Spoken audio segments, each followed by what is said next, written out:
এখানে দেখতেই পাচ্ছেন একটি গাজর। এই গাজরটা কিভাবে আমি তৈরি করেছি, এটা আসল না নকল, আপনাদের সাথে সেই রেসিপিটা আমি আজ শেয়ার করব।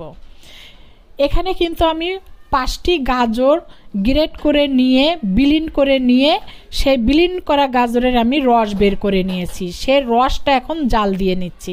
আসসালামু আলাইকুম ভিউয়ার্স, ভাই বোনেরা, আপনারা কেমন আছেন? আপনাদের সুস্বাস্থ্য মঙ্গল কামনা করে শুরু করছি আমি আজকের রেসিপি। সেই রসগুলোর মধ্যে আমি চাউলের গুঁড়ি দিয়ে দিলাম। এই রসের মধ্যে সামান্য একটু আমি লবণও দিয়েছি। দিয়ে এই আটাগুলো আমি 10 মিনিটের মতো ঢেকে রেখে দিয়ে ভালো করে মথে নেব। আমার কিন্তু এটা মথে নেওয়া হয়ে গিয়েছে, এটা আমি রেখে দিব। আর এখানে আমি সামান্য একটু আটা সাদাভাবে গুলিয়ে নিয়েছি। এর মধ্যে আমি গ্রিন কালার দিয়ে ভালো করে ছেনে নেব। ওটা কি করব সেটা আপনাদেরকে পরে দেখাচ্ছি। আর এখানে যে গাজরের হালুয়া ছিল, সেই গাজরের হালুয়াটা আমি গাজরের আকৃতি দিয়ে নিচ্ছি। এটাও আমি আপনাদেরকে পরে দেখিয়ে দেব কি করছি। চলেন এখন আমি গাজরটা কিভাবে তৈরি করব সেটাই দেখে নিন। এখানে কিন্তু আমি একটু লুচির আকৃতি হাতে বানিয়ে নিয়েছি। নিয়ে তার মধ্যে আমি সেই গাজরের হালুয়াটা কিন্তু দিয়ে দিলাম। দিয়ে এখন আমি এটার উপরের যে ডোরাকাটার দাগগুলো বা খসখসে স্কিন, সেটাকে এখন আমরা হাত দিয়ে ফিনিশ করে দেব। আর এর মুখটা দেখতে পাচ্ছেন আমি হাতের মধ্যে চিপায় রেখে কিভাবে আমি গাজরের উপরের মুখটা তৈরি করে নিচ্ছি। এটার এখন আমি গাজরের আকৃতি দিব। কিভাবে গাজর তৈরি করে বা গাজরের পিঠা তৈরি করে সেটাই দেখিয়ে দেব আজ আমি আপনাদেরকে।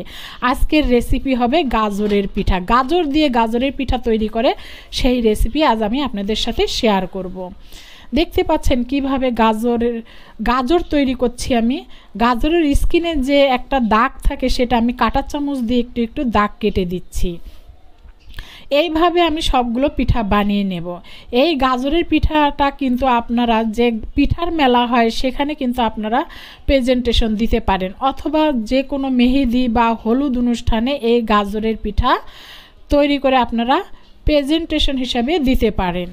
একেবারে সুন্দরভাবে যায়। যেহেতু বাসন্তী কালার বা গাজরের একটা কালার আছে, এটা কিন্তু বাসন্তী কালার, এটা হলুদের সঙ্গে খুব সুন্দর যাবে। এই জন্য আমি চাবো, যেহেতু সবুজ আর বাসন্তী কালার এই গাজরে আছে, আমি মনে করব এটা মেহেদিতেও যাবে। যেহেতু মেহেদির রং সবুজ, আবার ফির ডাল পাতা এগুলো সবুজ, আর কালারটা হয়তো মেহেদির লাল, কিন্তু আমি মনে করি এটা মেহেদিতেও যাবে, আবার ফির হলুদেও যাবে, অথবা পিঠার যে অনুষ্ঠান হয় সেখানেও এইটা যাবে। দেখতে পাচ্ছেন আমার কিন্তু হয়ে গেল গাজরের আকৃতি। কত গাজর আছে পেট বাঁকা বা উপর বাঁকা নিচ বাঁকা, আমি কিন্তু ওই ধরনের গাজরের আকৃতিগুলো রেখে আমি গাজরগুলো তৈরি করেছি। দেখতে পেয়েছেন আমার কিন্তু গাজরগুলো তৈরি হয়ে গিয়েছে। এখন চলেন এই গাজরগুলো আমরা কি করব।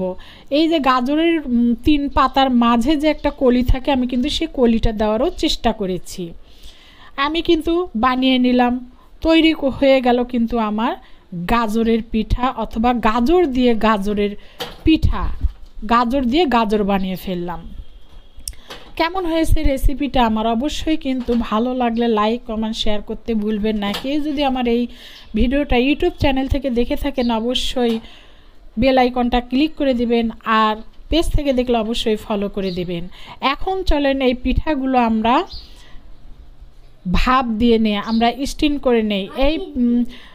আমি কিন্তু এখানে পানি গরম করে নিয়ে রাইস কুকারের একটা স্টিম এখানে বসিয়ে দিয়েছি, সেখানে আমি এটা ভাপ দিয়ে সেদ্ধ করে নিয়েছি। আমার কিন্তু পিঠাগুলো হয়ে গিয়েছে।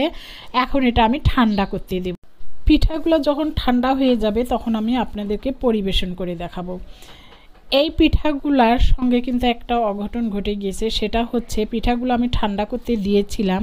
আমার ঘরে ছোট বাচ্চা আছে, কি করেছে, আমি একটু চোখের আড়াল হয়ে গিয়েছিলাম, এসে দেখে আমার বাচ্চা কাঁটা চামচ দিয়ে পিঠাগুলো চোটাচ্ছে।